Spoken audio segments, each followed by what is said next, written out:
Hello student, कैसे हैं आप लोग। मैं आपको यहाँ पे मेडिवल हिस्ट्री कंप्लीट कर रहा था, जिसके अंतर्गत लास्ट क्लास में हम लोग यहाँ पे मोहम्मद गौरी और उसके भारत पे आक्रमण को हमने समझा था। इससे आगे हमारा इतिहास बढ़ता है तो हम लोग पहुँचते हैं सल्तनत काल के अंतर्गत में।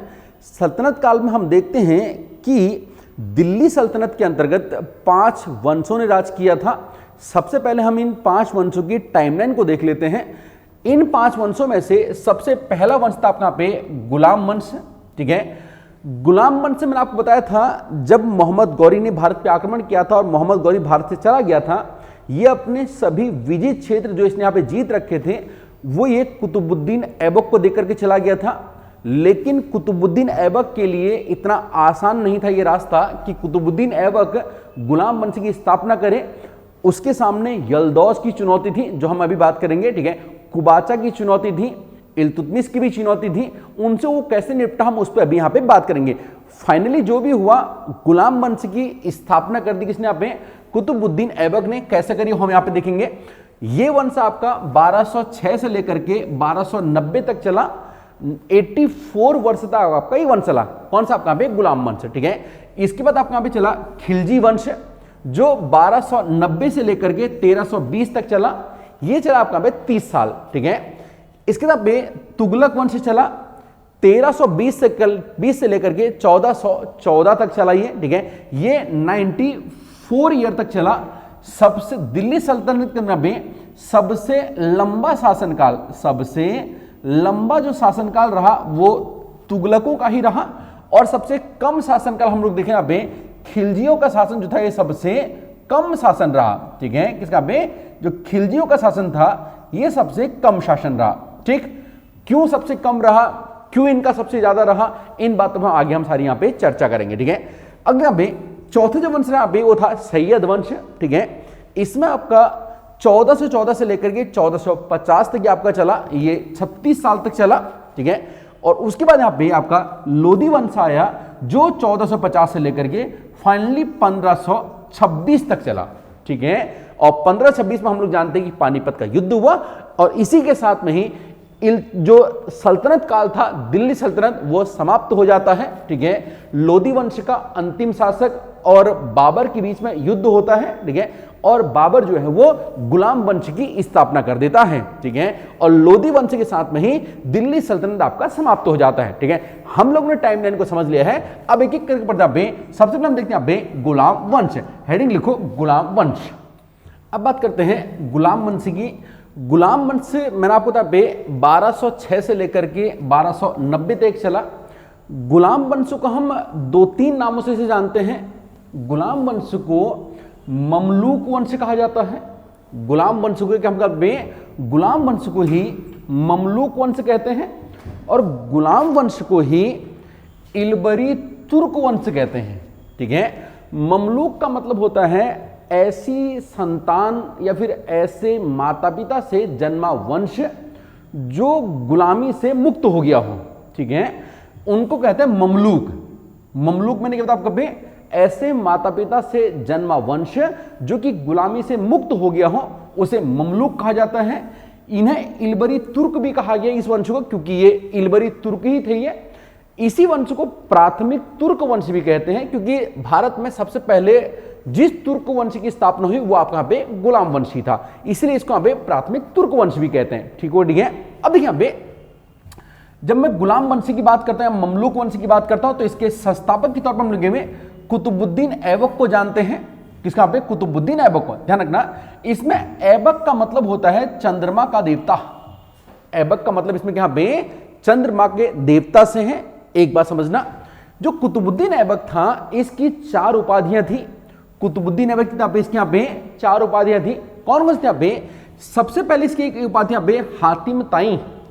हातिम ताई की इसकी उपाधि थी यहाँ पे, याद रखना। हातिम ताई की जो उपाधि है इसको मिन्हास उल सिराज ने दी थी। हातिम ताई की उपाधि इसको किसने दी? मिन्हास उल सिराज ने दी। मिन्हास उल सिराज की एक बुक है, ठीक है, जिसका नाम है तबकात। जिसका नाम है तबकात ए नासिरी। तबकात ए नासिरी। तो तबकात ए नासिरी जो बुक है, इस बुक में मिन्हास उल सिराज ने कुतुबुद्दीन ऐबक को हातिम ताई की उपाधि दी। ठीक है, दूसरे इसकी उपाधि लाख बख्श की, ये लाखों रुपए का दान किया करता था इसलिए इसको लाख बख्श कहा गया। इसकी उपाधि पील बख्श की है, पील बख्श भी इसे कहा जाता है, ठीक है। पील बख्श इसको इसलिए कहा गया है क्योंकि ये हाथियों का दान करता था, ठीक है। हाथियों का दान करने की वजह से इसको पील बख्श कहा गया। इसकी एक उपाधि है कुरान खां। उपाधि कौन सी यहां पे? कुरान खां की इसकी उपाधि है। कुरान खां इसको इसलिए बोला गया क्योंकि ये बंदा कुरान का अच्छा अध्ययन करने वाला था, कुरान का अच्छा अध्ययन करने वाला था, इसलिए इसको कुरान खां भी कहा गया। बात समझ दिखा बे? जो कुतुबुद्दीन ऐबक था ये बचपन से ही अपने परिवार से बिछड़ गया था। कुतुबुद्दीन ऐबक बचपन से ही अपने परिवार से बिछड़ गया था, इसलिए एक मंडी में इसको खरीद लिया अब्दुल अजीज कुकी ने, ठीक है। किसे खरीद लिया? बचपन में ही अपने परिवार से बिछड़ गया था, तो इसलिए एक मंडी में इसको अब्दुल अजीज कुकी ने इसको खरीद लिया। अब्दुल अजीज कुकी ने इसको बलशाली बनाया, इसे अस्त्र शस्त्र की शिक्षा दी, इसको घुड़सवारी सिखाई, इसको तलवारबाजी सिखाई। किसने? अब्दुल अजीज कुकी ने। किसको? कुतुबुद्दीन ऐबक को। ध्यान रखना, जब अब्दुल अजीज कुकी की मृत्यु हो गई तब जाकर के इसे फिर खरीद लिया गौरी ने। किसने खरीदा? इसको मोहम्मद गौरी ने खरीद लिया और मोहम्मद गौरी ने इसे क्या किया? एक पद पे आसीन कर दिया, इसे एक पद पे बिठा दिया जिस पद का नाम था अमीर ए आखुर। क्या था बे? अमीर ए आखुर इस पद का नाम था। बेसिकली ये पद कौन था? कौन सा पद था बे? अश्वशाला का प्रधान ये था। अच्छा घुड़सवार था ये, इसलिए इसको अश्वशाला का प्रधान बना दिया गया। ठीक है, ठीक है। अब हम यहां से थोड़ी सी बातों को आप आगे समझते हैं। एक दो बात आप यहां पे समझने, यहाँ पे पेपर में क्वेश्चन तो यहां से बनता नहीं है, किस तरह से आप एक बात समझ दें। देखो ये सब तो पेपर बनता है। अब जो मोहम्मद गौरी था, आपको पता है मोहम्मद गौरी ने भारत में अपने बहुत सारे अभियान चलाए थे। मोहम्मद गौरी ने भारत में अपने बहुत सारे अभियान चलाए थे। तो मोहम्मद गौरी के अभियानों में कुतुबुद्दीन ऐबक भी शामिल था, जिसमें आपका तराइन का सेकेंड युद्ध जो 1192 में हुआ था, मैंने आपको कल ये पढ़ा दिया था, ठीक है। उसमें मोहम्मद गौरी के साथ में कुतुबुद्दीन ऐबक था। चंद्रवार के युद्ध में भी इसके साथ में था। इसके साथ में अनहिलवाड़ा का जो युद्ध हुआ था उसमें भी मोहम्मद गौरी के साथ में कौन था? कुतुबुद्दीन ऐबक था। ठीक है, चले, ठीक है। तो बाद में जाकर के मोहम्मद गौरी जब चला गया तो मोहम्मद गौरी ने क्या कर दिया? भारत के जितने भी अपने विजय क्षेत्र थे वो सभी किसको दे दिया? कुतुबुद्दीन ऐबक को दे दिया। ठीक है, चले थोड़ा आगे बढ़ते हैं। अब देखिए कुतुबुद्दीन ऐबक जो है वो गौरी का एकमात्र गुलाम नहीं था, ठीक है। कुतुबुद्दीन ऐबक के 3 गुलाम थे मुख्य रूप से। पहला गुलाम था, नाम था नाजुद्दीन यल्दौज, ठीक है। पहला गुलाम कौन था? नाजुद्दीन यल्दौज इसका एक गुलाम था। दूसरा था नासिरुद्दीन कुबाचा। दूसरा कौन था? नासिरुद्दीन कुबाचा इसका गुलाम था। तीसरा था ऐबक, यही कुतुबुद्दीन ऐबक। ध्यान रखना, मोहम्मद गौरी का कोई पुत्र नहीं था, मोहम्मद गौरी का कोई पुत्र नहीं था, तो इस वजह से इसको अपनी जो विजित क्षेत्र हैं, जो अपनी जायदाद है, वो अपने किसी ना किसी एक दास को इसको देनी है।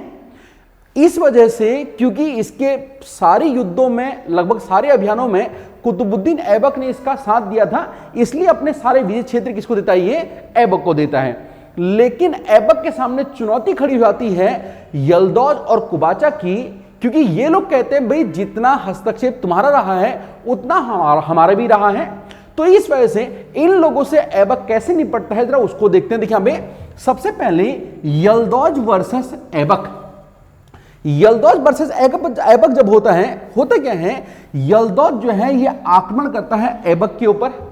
यल्दौज क्या करता है? ऐबक के ऊपर आक्रमण करता है। इस युद्ध में ऐबक जो है ये जीत जाता है और यल्दौज की हार जाती है। और यल्दौज की जब हार जाती है तो ऐबक क्या करता है? यल्दौज की लड़की से ये शादी कर लेता है। यल्दौज की लड़की से ऐबक क्या कर लेता है? शादी कर लेता है। और ऐबक जो है यल्दौज का ये दामाद बन जाता है। ठीक है। तो यल्दौज को इसने क्या कर लिया? दामाद बन के अपने पक्ष में कर लिया।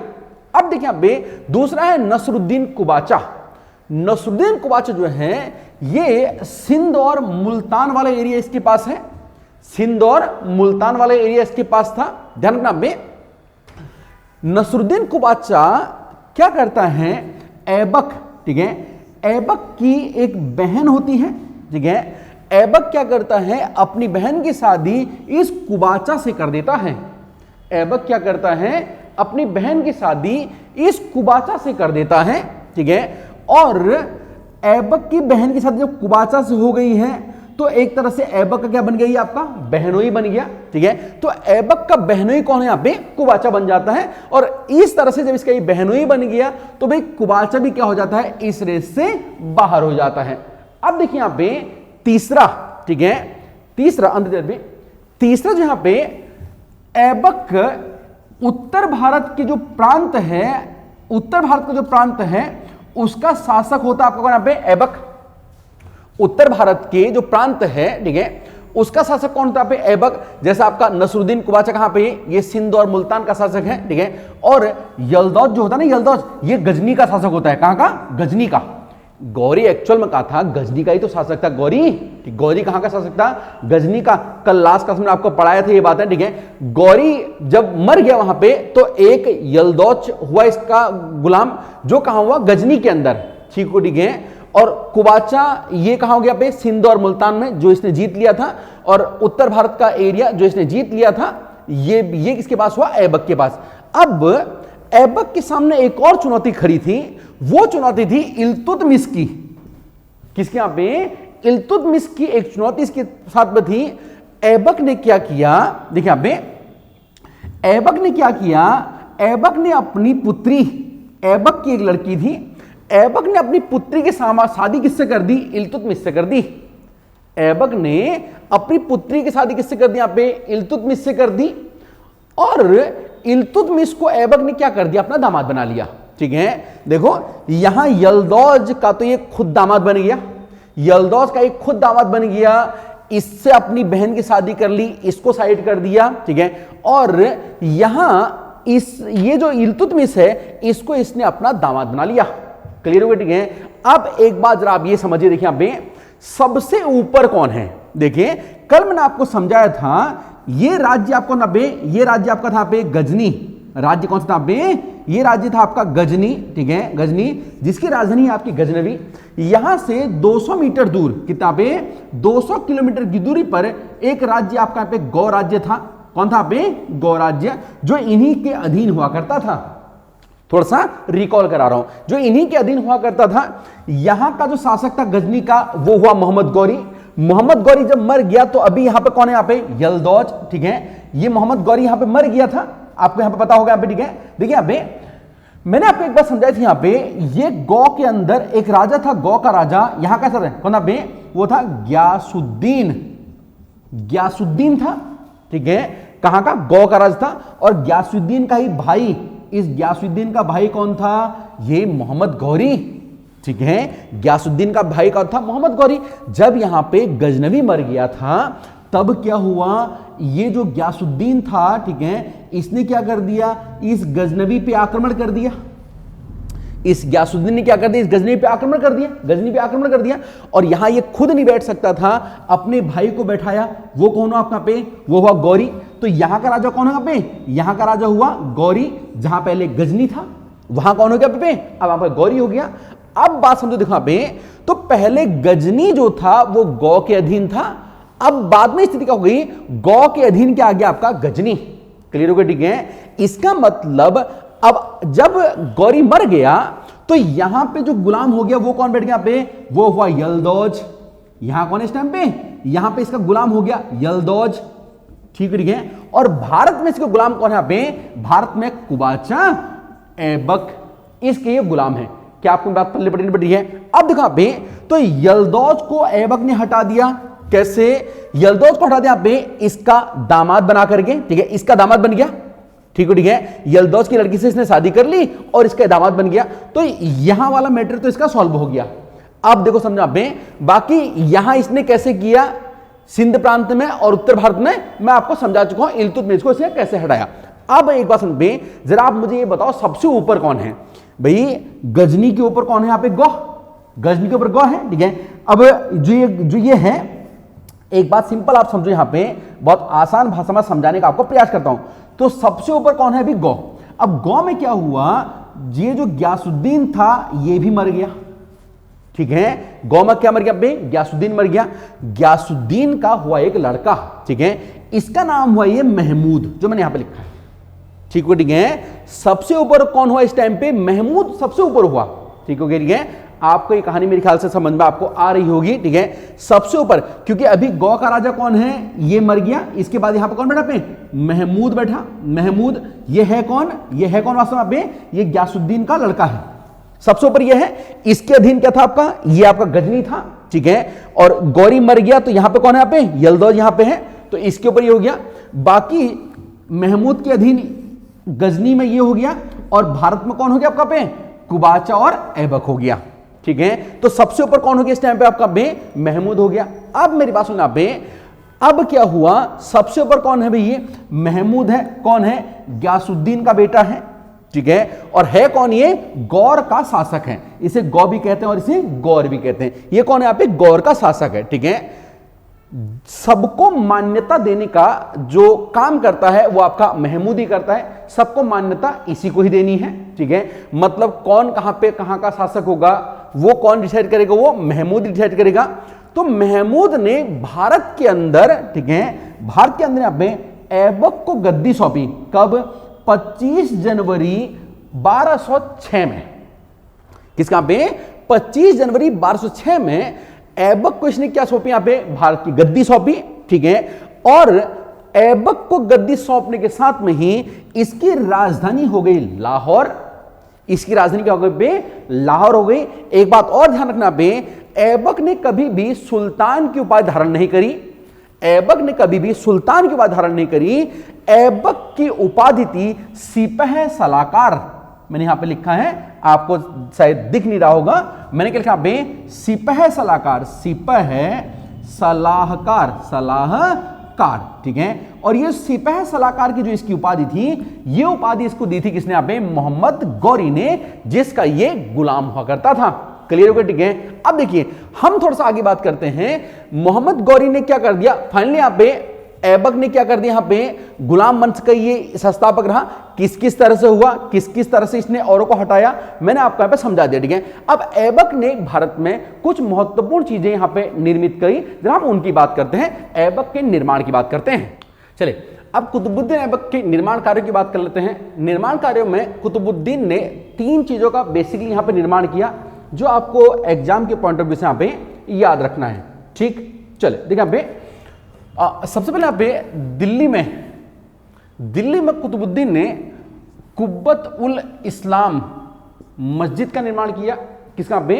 कुब्बत उल इस्लाम मस्जिद का इसने निर्माण किया। एक बात आप ये ध्यान रखना पे, ठीक हो गया है। कुब्बत उल इस्लाम मस्जिद जो है ये अपने एग्जाम के पॉइंट ऑफ व्यू से काफी इंपॉर्टेंट है, बहुत बार आती रहती है, अभी कुछ टाइम पहले भी पूछी गई थी, ठीक है। ये तुर्कों द्वारा स्थापित भारत में पहली मस्जिद है जो कि इस्लामिक पद्धति पर क्या थी? ये आधारित थी। आपसे पूछ लेगा कि तुर्कों द्वारा स्थापित पहली मस्जिद कौन सी थी? आप बताओगे कुब्बत उल इस्लाम मस्जिद। आपसे बोलेगा भारत में स्थापित पहली मस्जिद कौन सी थी? तब भी आप बताओगे कुब्बत उल इस्लाम मस्जिद, ठीक है। दूसरा, इसने अजमेर में इसने क्या किया? पे 2.5 दिन का झोपड़ा बनाया। सर ये 2.5 दिन का झोपड़ा क्या था? ये भी एक मस्जिद थी। 2.5 दिन का झोपड़ा क्या था? ये भी एक मस्जिद थी। इसके अलावा इसने यहाँ पे कुतुब मीनार का इसने निर्माण किया। क्या इसने यहाँ पे कुतुब मीनार का इसने निर्माण कराया, ठीक हो, ठीक है। देखिए यहाँ पे कुतुब मीनार का इसने निर्माण कराया। इसका काम जो है शुरू तो किया कुतुबुद्दीन ऐबक ने, लेकिन इसका काम पूरा किया था यहाँ पे किसने? यहाँ पे इल्तुतमिश ने, ठीक है। इसका जो काम पूरा किया था यहाँ पे वो इल्तुतमिश ने किया। और बाद में यहाँ पे इसका जो काम था, ठीक है, पूरा किसने करते? इल्तुतमिश ने। इसका जीर्णोद्धार, ठीक है, थोड़ा जब टूट फूट जाता है तो उसका जीर्णोद्धार जो पे वो भी किसने? यहाँ पे फिरोज शाह तुगलक ने किया, ठीक है। सॉरी यहाँ पे वो किसने किया? आपका फिरोज शाह तुगलक ने। मतलब कुतुबुद्दीन का काम, सॉरी कुतुब मीनार का काम शुरू किसने किया? ऐबक ने किया, पूरा किसने किया, इल्तुतमिश ने, जीर्णोद्धार किसने किया पे इसका बे, फिरोज शाह तुगलक ने किया। कहां है सर, दिल्ली के अंदर, ठीक है। कुतुब मीनार कहां पे आपका बे, ये आपका दिल्ली के अंदर है, ये आपको पता ही होगा, ठीक है ठीक है। अब जरा एक बात यहां पे समझना बे, जो कुतुब मीनार है, इस कुतुब मीनार का नाम कुतुब मीनार इसने अपने नाम कुतुबुद्दीन ऐबक के नाम पर नहीं रखा, ठीक है। कुतुब मीनार का नाम लिखना, आप लिखो, एक आप लिखो, ठीक है। कुतुब मीनार का नाम रखे ख्वाजा कुतुबुद्दीन बख्तियार काकी, ख्वाजा, ठीक है, ख्वाजा कुतुबुद्दीन बख्तियार ठीक है, बख्तियार, ख्वाजा कुतुबुद्दीन बख्तियार काकी के नाम पर, काकी के नाम पर इसने क्या किया, इसका नाम रखा, किसका यहाँ पे, कुतुब मीनार का नाम। एक बात और समझना, ठीक है। फाइनली क्या हो गया, 1310 में चौगान, जिसे हम पोलो कहते हैं, ठीक है, घोड़े के ऊपर बैठ के खेला जाता है ये, तो चौगान या पोलो खेलते हुए क्या हो गया, इसके यहाँ पे बंदे की मृत्यु हो गई। ध्यान रखना, जब इसकी मृत्यु हो गई, इसके बाद इसका उत्तराधिकारी ये बना आपका आराम शाह, कौन बे, आराम शाह बना, जो कि कुतुबुद्दीन ऐबक का पुत्र था। अयोग्य था ये, 8 माह तक ये मात्र गद्दी पर बैठा। उसके बाद जाके गद्दी में कौन आ गया बे, इल्तुतमिश आ गया। गद्दी पे कौन आ गया बे, इल्तुतमिश गद्दी पर आ गया, जिसकी कहानी को हम अगले लेक्चर में हम कल पढ़ेंगे। एक बात आप यहां पे और आखिर लिख लो बे, इसकी जब मृत्यु हो गई तो इसको कहां दफनाया गया सर, इसको दफनाया गया कहां, दफनाया गया पे लाहौर में, ठीक है। इसे लाहौर में इसको दफनाया गया, जहां इसकी राजधानी थी। मैंने अभी आपको समझाया था, लाहौर में इसकी राजधानी थी, इसको यहीं पे इसको दफना दिया गया, ठीक है। तो कल हमारा जो टॉपिक रहेगा पे वो रहेगा हमारा इल्तुतमिश के ऊपर, ठीक हो गया, ठीक है। चलो ठीक है, अगर आपको लेक्चर पसंद आया है तो लेक्चर को लाइक करना, चैनल पर नए आए हैं तो सब्सक्राइब जरूर कर लेना, ठीक है। और साइड में जो बेल आइकन है उसको भी आप प्रेस जरूर करना, ठीक है। एक बार अच्छे से नोट्स बना के आप यहाँ पे एक बार इसको यहाँ पे बना लेना, ठीक है। मैं इतना भरोसा आपको दिलाता हूं, कहीं और से आपको ज्यादा इसमें आप कुछ भी पढ़ने की आवश्यकता नहीं होगी, ठीक। चलिए बने रहिए, थैंक यू, शुक्रिया, धन्यवाद, ऑल द बेस्ट।